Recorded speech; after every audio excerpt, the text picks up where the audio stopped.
Hello दोस्तों, मैं आज आपको शक्ति सिम्हा ड्राइव में पैरामीटर सेटिंग करना बताऊंगा। हमें सबसे पहले इंटर दबाना है, फिर आना है कॉन्फ़िगरेशन में, फिर इंटर दबाना है, फिर आना है हमें फैक्ट्री सेटअप में, इंटर दबाना है। यहाँ पासवर्ड पूछ रहा है, इसका पासवर्ड है 8।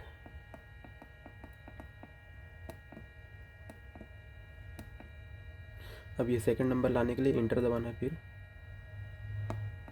4, फिर इंटर दबाना है,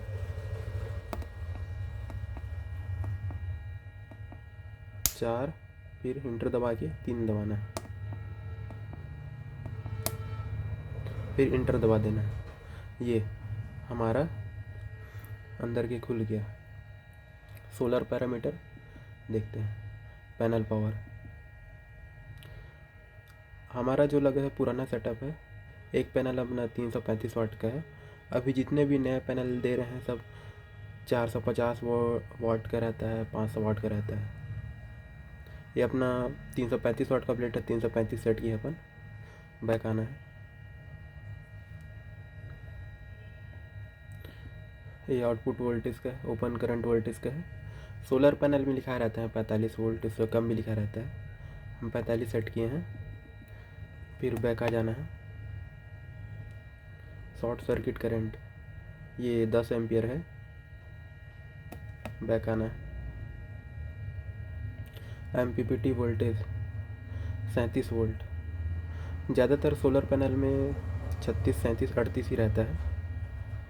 हम यहाँ 37 रख दिए हैं। बैक आना है। MPPT current 9 ampere.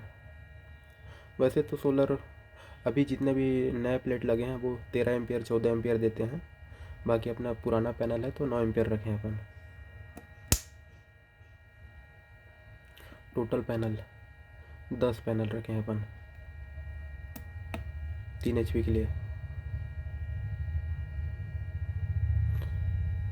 बाकी इधर अपना कोई काम का नहीं है।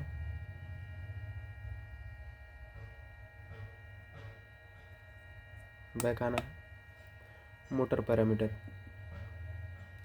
ये अपना देख सकते हैं। Induction motor, S4RM motor, PSM motor. Induction motor जो अपन 3 फेज़ का यूज़ करते हैं नॉर्मली खेतों वगैरह में, 3 फेज़ वाला मोटर। अगर आपको उसको चलाना है तो आपको इंडक्शन में सेट करना पड़ेगा। Rated power 3 HP, 5 HP। ये जो कंट्रोलर देख रहे हैं ये 3 और 5 HP दोनों में सपोर्ट करता है। आपको जितना HP का चलाना है उतना में आप सेट कर सकते हो। बैक आना है। रेटेड वोल्टेज इसको करना है 380 वोल्ट। फिर इंटर दबा देना है। 3 फेस मोटर कोई भी हो 380 वोल्ट में ऑपरेट होता है। बैक आना है। रेटेड फ्रीक्वेंसी ये 80 है, इसको हमें करना है 50 हर्ट्ज में, 50 में। इंटर दबाना है। ये हो गया इंटर। बैक आना है। No of poles AC motor हमेशा 2 पोल का रहता है। फिर बैक आना है। कंट्रोल टाइप इसको ऊपर वाला ही रखना है। फिर बैक आना है। लीकेजिंग इंडक्शन ये इतना ही रहेगा। मैग्नेटिक ये रोटर रेजिस्टेंस इधर हमें कुछ में और सेटिंग नहीं करना है।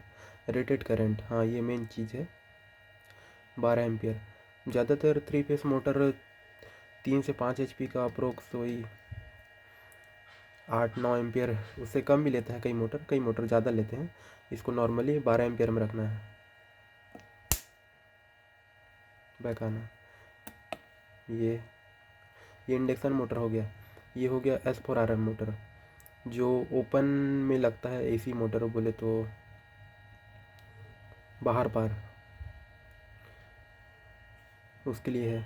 मोनोब्लॉक पंप के लिए है ये रेटेड पावर, इसमें भी 3 HP 5 HP सेट कर सकते हैं आप।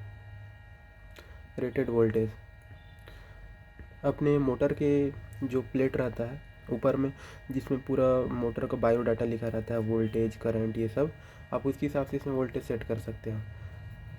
अगर 220 का रहेगा तो यहाँ 220 करना होगा, अगर 380 का होगा तो 380 करना होगा इसे। फिर इंटर दबा देना है, बैक आना है। रेटेड फ्रीक्वेंसी, ये हमेशा 50 रहेगा। एसी मोटर, एसी करंट हमेशा 50 हर्ट्ज में रहता है। नो अप पोल्स, ये भी 2 रहेगा। फिर बैक आना है, एक बार और बैक आना है। PMSM मोटर, ये सोलर पंप ज़्यादातर जो लगते हैं, DC मोटर के लिए PSM मोटर को सेट करना पड़ता है। रेटेड देख सकते हैं 5 HP की है हमने। रेटेड वोल्टेज, आपको अपने मोटर में देखना है कितना वोल्ट लिखा है, जितना वोल्ट आपके मोटर में लिखा होगा उसी के हिसाब से आप यहाँ वोल्ट सेट करेंगे। बैक आना है।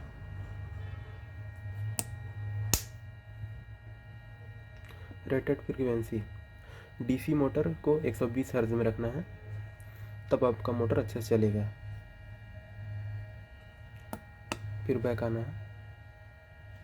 नो अप पोल्स, ये 4 पोल रहता है DC मोटर। बैक आना है, फिर एक बार बैक आना है। ये आपको तीनों मोटर को बता चुका मैं। फिर बैक आना है। पंप पैरामीटर देख सकते हैं, surface pump, submersible pump, helical pump. Submersible अक्सर हमें समर्सिबल में ही रखना है। और यहाँ अपना पंप का हेड सेट कर सकते हैं, 70 मीटर रखे हमने। आपका पंप का जितना मीटर हेड होगा उसके हिसाब से यहाँ सेट कर सकते हो आप। बाकी इधर ये अपना कोई काम का नहीं है, इधर सब कोई काम के नहीं है। बैक आना है,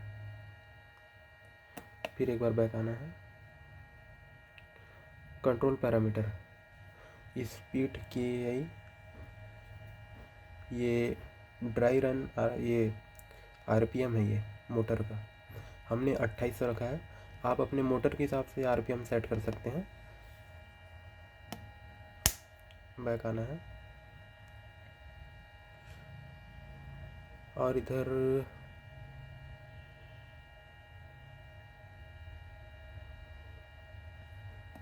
ये डोंगल स्विच का है, ये डोंगल स्विच आपको दिखा दूँ मैं। ये जो लगा हुआ है, ये छोटा सा ये डोंगल स्विच है। अगर इसको आप यहाँ से यस नो कर देंगे, अगर यस करेंगे तो डोंगल स्विच से काम करेगा, नो करेंगे तो आपको ये बटन दिख रहा है ऊपर में, ये वाला, यहाँ से काम करेगा। बैक आना है। ट्रिप जोन, बाकी इधर कुछ नहीं है। और ये फैक्ट्री रीसेट है, इसे कभी नहीं करना है आपको। अगर आप फैक्ट्री रीसेट कर देंगे तो आपको पैरामीटर सेटिंग करने में प्रॉब्लम जाएगी, इसलिए इसे कभी रीसेट ना करें।